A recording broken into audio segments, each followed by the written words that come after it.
simply refuses to go away. And in studio now, we'll be speaking to Bishop Gary Kibarabara of the Interfaith Council, former Member of Parliament, Bomet East Constituency, Bernard Bett, and we also have Daniel Juma, Executive Director of the Global Peace Foundation. Gentlemen, thank you for joining us in studio. Bishop Gary Kibarabara will be joining us from our other studios right here at the Standard Group headquarters. And Bishop, I would like to begin with you, because one of the solutions to this stalemate the country now finds itself in after this heated repeat presidential election is a proposal by the National Council of Churches of Kenya, NCCK, for an expansion of the executive through Parliament to create the post of Prime Minister and 2 deputies. And they say this would be good in terms of inclusivity and ensuring we do not have a winner-takes-all script. It really is simply to blame for the do-or-die attitude that the loser then would have. What are your thoughts on this proposal by NCCK? Thank you very much. First of all, I want to say first things first.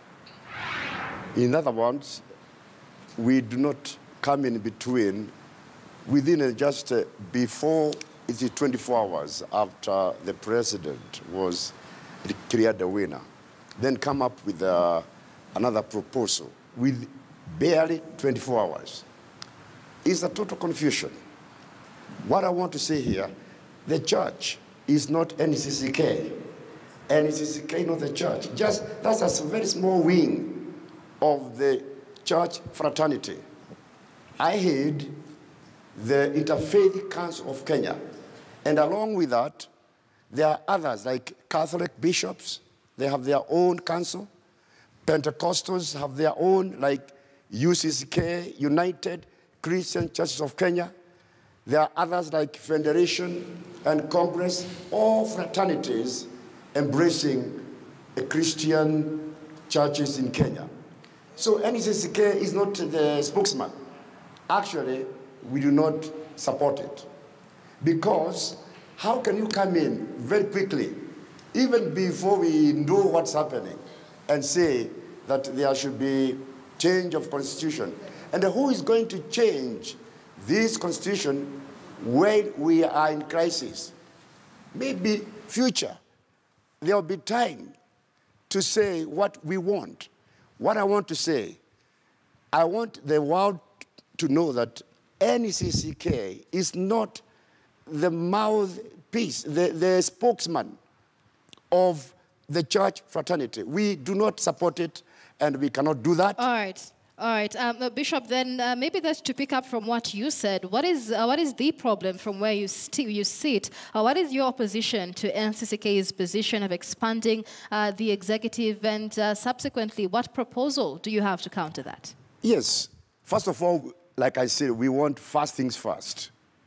How can we be in elections or electioneering mood all the year round, the second year, the third year? What our proposal is, first of all, every political party had their own, what we call their constitution, that is manifesto. And they were selling to us. The Jubilee was selling to us. The NASA was selling to us their visions or their visionary goals. Have they achieved that? And when they were selling to us so that we can elect whoever, people bought the other, or they were free to buy whichever manifesto, whichever proposals, whichever the visionary goals and achievements, that can be there. And I want to say now, when there's no peace, you cannot do much. First of all, we are proposing, first of all, we settle down, have peace, then these groups and all of us, but later, we can come on board and be able to advise one another, even as we did in 2010. Let me tell you, I was one of the leading people in saying no to the constitutions. The making of this constitution, let me say right now, it was involved with activists. And the spirit that we have in this new constitution is very dangerous. There are so many sections that are not right there. And everybody agrees with that. That's why maybe they want to come on and rectify. But All right. there is a time for everything. There's time for making opinions, and there's a time, like now, we want to settle down a little bit. All right. Bishop, I'll come back to you. Let me engage my panelists here in studio. Let me begin with you. Daniel Juma is the Executive Director of the Global Peace Foundation. Bishop there says, we don't have time to make such radical changes yet. Let's just settle down first and have peace. But how do we settle down and have peace in these times? Your thoughts on this proposal by NCCK of expansion of the presidency? Thank you, Michelle. I think the proposal by NCCK, I think, came timely, and I would not want to be the one just to discredit or wish away what the NCCK is thinking about. We must appreciate that the NCCK has actually played a very big role in this country. If you look at when we had the demos, the court demos, when the IBC was being kicked out, it is Canon Peter Karanja and the NCCK team that actually played a big role in dialoguing between Jubilee and NASA. And that led to what created the kind of IBC that we have today. So I have to really, we have to, as Kenyans, we have to appreciate the work that Canon Karanja and the NCCK team has done. We cannot just, I think Canon Karanja and his team have their hands on the pulse of the problem. I can tell you that what this country is suffering from today is exclusivity. If every part of the nation can feel included, then I don't think we can have a problem. And that is one of the innovative ideas. So instead of Bishop Jerry opposing that, I would ask him to come up with an idea. What does he think? Can he put on the table? We're not saying that that is what should be done, but right now we should be talking about a narrative that is separate from narrative. Right now the nations talk about Jubilee and NASA narrative, which are very divisive. We have, these narratives have not taken us anywhere. But right now, the church, the civil society, and everybody else, even the youth, 80% of Kenyans need to be advancing a different narrative that can unite this country. And that's why today we are talking about inclusive Kenya. Right. We really need to start talking about how do we, even that piece that he's talking about, you can see the opposition have their own plans, right?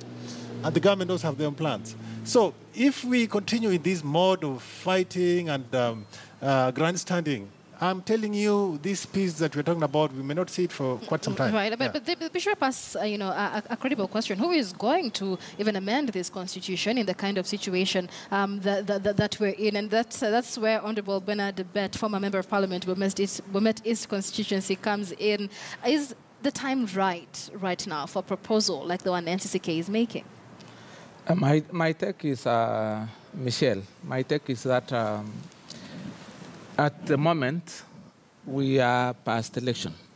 So what we are supposed to focus is on national, we prepare to plan for economic progress of this country.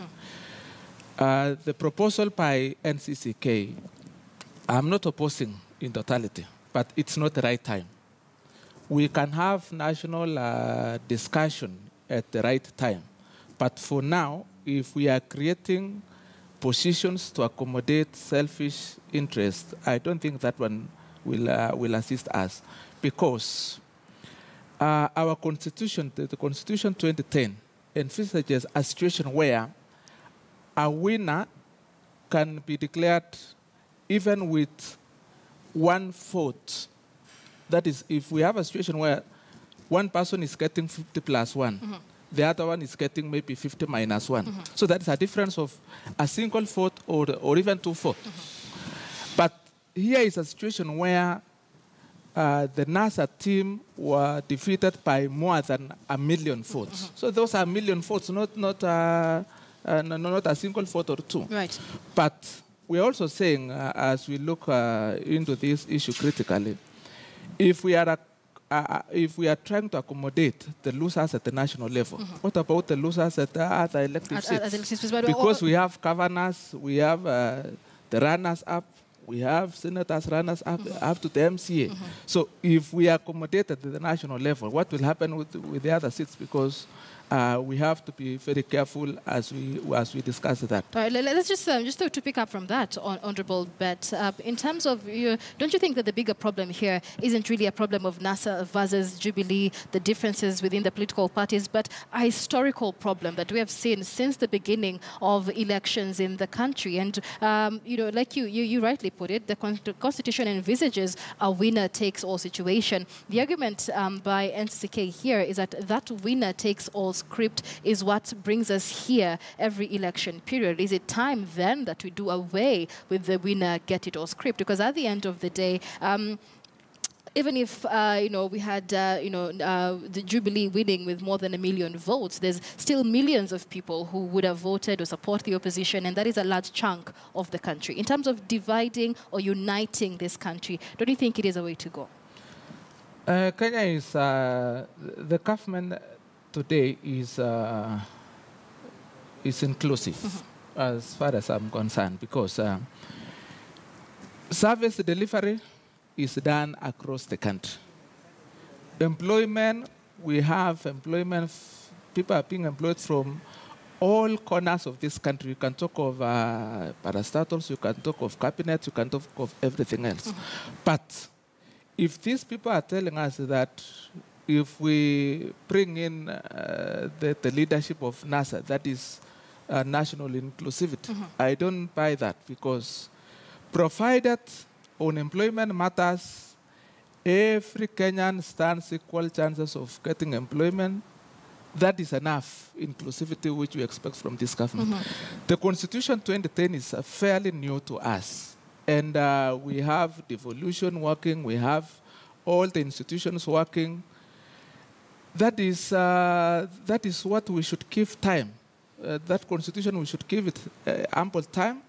If we are supposed to amend this constitution, it is not only on political seats. All right. We should amend even other sections of the constitution, which requires ample time for all the Kenyans to go through the document, and then at the right time, which is not at the moment, it's not the appropriate time. At the right time, we can have national discussions and agree on, apart from elective seats, what other section of the Constitution are we supposed to amend? To amend. All right, let me stop you there and take a break, because we have so much more to discuss on this. In terms of inclusivity, where does the scope of inclusivity stop? What do we mean when we speak inclusivity? And when is the right time to have this conversation on uniting the country? We're speaking to Bishop Gary Kibarabara, Chairman of the Interfaith Council. We also have Daniel Juma, Executive Director of the Global Peace Foundation, and Honorable Bernard Bet, who is a former Member of Parliament, Bomet East constituency. Remember, this is an interactive segment. You can also speak to us. The hashtag is News Center on social media. You can also tweet me directly at Michelle Ngede. We'll be sampling some of your thoughts on what you